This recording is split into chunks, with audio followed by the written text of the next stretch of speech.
看我就说开光影差很多吧。有人说整天都在建筑，可不可以来一点冒险的？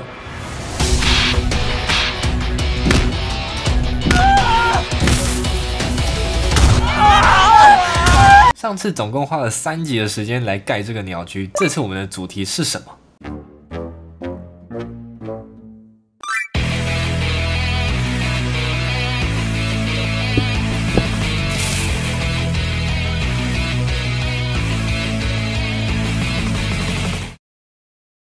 ？Hello， 各位观众朋友，大家好，我是朝哥，欢迎回到我们 Minecraft 生存系列。那今天这一集呢是第111集。OK，111是个很吉利的数字，都一样嘛。大主题的结束，鸟区篇总共花了3集的时间，但是我觉得这3集花的时间非常的值得，因为我真的觉得，我们现在的地图有的鸟区看起来相当的美观。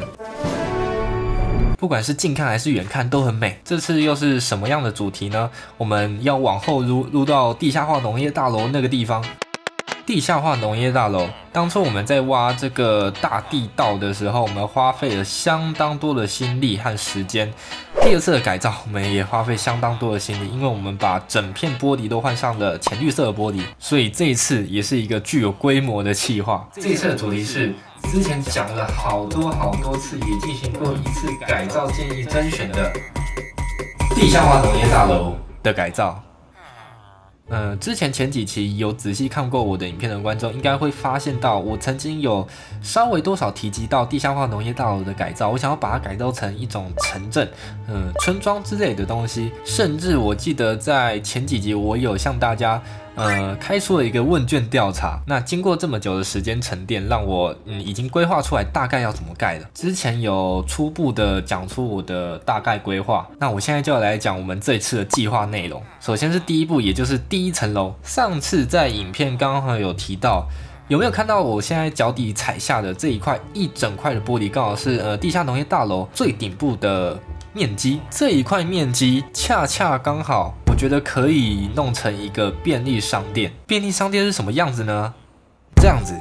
那么下一层楼，也就是我们的农业大楼内部，我想要把它变成类似一种商店街，一种广场的感觉。可能这边都卖衣服啊、包包啊、玩具啊什么的，那边都卖吃的啊。最后1层楼，我打算把它弄成停车场，因为仔细一想，通常停车场不都盖在就是地下嘛，对不对？仔细一想，我们不是都挖出这么大的峡谷了吗？所以我觉得它最底部的空间，我们可以拿来当做停车场使用。那么这就是目前的3步计划，3层楼计划。那我们就要回归到一开始，第一步，便利商店怎么做？哦不，先不要谈怎么做好了，重点是我们现在连就是材料都没有，所以没有材料的话，今天就是要来收集了。哦，下雨了。有在看我的影片的应该都知道，我把麦块里面的天气音效关掉了。在盖东西之前，我们需要材料。讲到材料，这次的建材真的很特别，根本就是创世纪的建筑材料。目前为止从来都没有在影片出现过，也就是我们今天这一集要来收集的材料。这是什么东西呢？麦块在 1.12 版的时候更新了一种方块，叫做混凝土。以后在创造或改造，我应该会很常用到这个方块。给大家看看哦，这边我准备了一个混凝土，那它长得有点像是这样子。混凝土这种方块呢，它跟羊毛还有陶土都分了很多种颜色。这种方块我通常都会归纳成建材。那它没有跟泥土一样脆哦，仔细一看的话，你会发现，混凝土它是很硬的，它没有跟泥土一样脆，你要用镐子才能敲掉。为什么刚才叫它创世纪呢？如果你们有仔细看这个方块的话，它是完全没有痕迹的方块。不行，我一定要给你们做一个比较。你们仔细看，我放上羊毛跟这个陶土，你会发现羊毛是最有那一种纹路的感觉。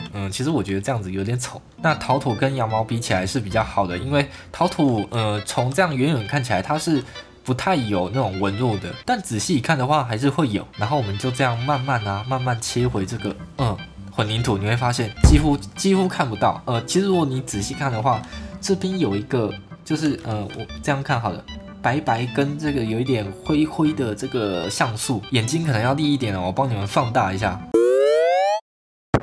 OK， 但是制造混凝土是有条件的。如果你们有到 Wiki 上面去查混凝土这个方块，你可以发现到这一行字：如果混凝土粉末与水接触的话，它会固化成混凝土方块。有一种方块叫做混凝土粉末，你必须要像这样子放下去之后呢，神奇的要来咯。它就会变成混凝土啦。OK， 想要混凝土，必须要先有粉末。粉末是透过合成而来的，合成方式非常简单，4个沙子，4个砾石，中间再加上你想要的染料。不同的染料有不同的颜色。1.12刚更新的时候，很多人就叫我赶快介绍混凝土这个东西，因为真的实在是有点震撼呐，这个方块。当你在盖建筑的时候，都会有一个主材料。这一次我们整集，应该说整个主题我们要用的材料就是混凝土了。OK， 我们把混凝土回收掉。那我们现在先来挖沙子吧。刚才说到粉末的材料就是4个砾石加4个沙子，中间再放上染料。染料的问题倒是不用担心，因为染料太好取得了，而且染料也只需要1个，数量少。挖沙子的话，我们不能再挖这边，因为这边已经是被掏空的状态了。我刚脑内有想到一个好地点，超级令人怀念的地点，跟我来。大家还记得这边吗？这么远应该看不太到，那我们就用飞的。大家有没有记得，想当初在跟乔克来盖海底遗迹深怪塔的时候，因为你要填充海底遗迹，选用沙子这个材料是再适合不过的，因为沙子它会自动掉落，所以呢，我们就在附近找了一片沙漠。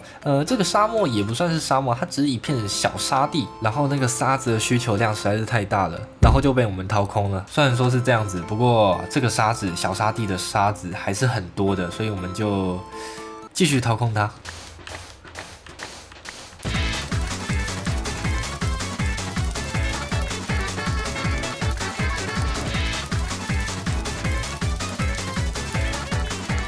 其实我们现在已经挖的差不多了，这样子挖下来，沙子已经超级多。当然不止我身上这些，包括箱子里的那些。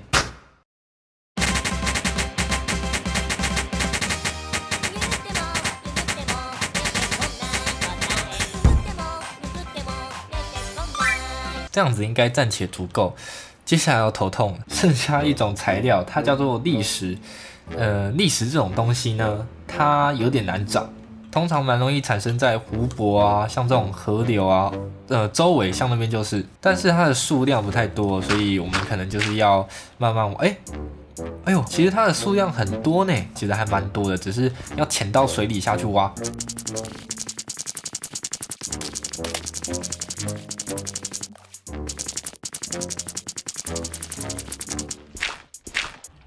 其实啊，最近在上一集，应该说只有上一集，在上一集的鸟居篇结束之后，我收到一些其实不少这样子的留言，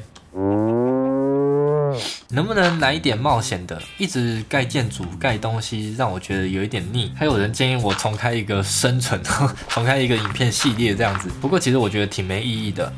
我打个岔，你们先听我讲个小故事。从一开始第1集、第2集，我单纯在玩麦块这款游戏的乐趣，然后好像是入到10几集开始，我开始想要经营一张地图，就是那一种可以玩超级久的地图，想说看经营很久很久之后可以最后会变成什么花样这样子。然后我那个时候为了想要玩很久，你们还记不记得我在30几集、38集、39集左右的时候，我重创了一次地图，就是从孤岛啊把它的种子码弄过来，然后用它的种子码重新再创建一次地图，也就是现在这张地图的入地。对，那一次的原因就是为了地图的可玩性。我当初没有想到网络上下载的地图啊，作者设定把村庄跟废矿还有中介把它停止生成了，所以没有村民，没有废矿，也没有中介了。再来，最后回到我们的问题，其实重创地图之后，我觉得算是在我心里更坚定了我想要经营一张地图，经营很久很久的这个决心吗？我觉得不管是当个创世神，或者是我的世界，中文译名，不管是哪一个翻译都好，我觉得意义都是在说，创造自己的世界，经营了自己的世界这样子。所以呢，我想要把我现在的这张地图啊，打造成我理想中的样子，所以冒险的部分可能会少一点点。当然，我没有忘记就是什么盖什么深怪塔、武装深怪塔、铁巨人塔，那些带给我的乐趣，所以以后如果有新东西，我还是会去研究一下。但是也有另外一派的说法，就是说可以去找冒险地图来玩，就是那种单系列的单次地图、单张地图的那一种。其实我也觉得蛮有兴趣的，因为生存啊，不外乎就是挖矿嘛，盖家，然后挖资源啊，拿装备之类的，这些其实我已经玩的差不多，就是已经在这个系列体会到了，所以我的确是还蛮想找那种冒险的地图来玩的。超难找，其实我刚刚讲了这么多，我也是顺便在找那个历史，真的是哦，这边刚好有一块。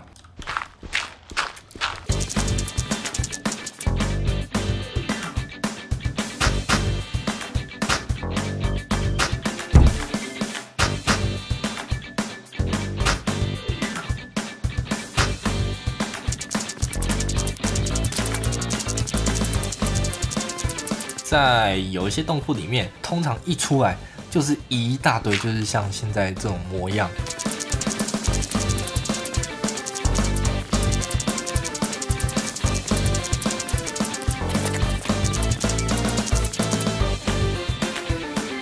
OK， 我们的经过差不多2个小时，对，看一下录影时间，差不多2个小时，我把砾石来看一下箱子哦。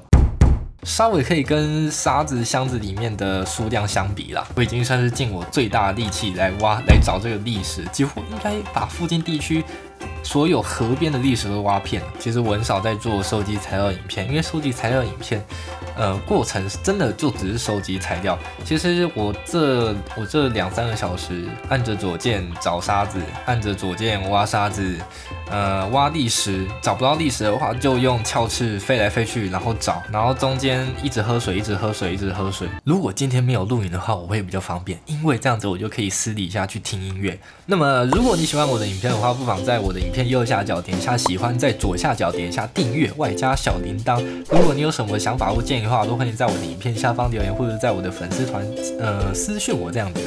卡住了一下。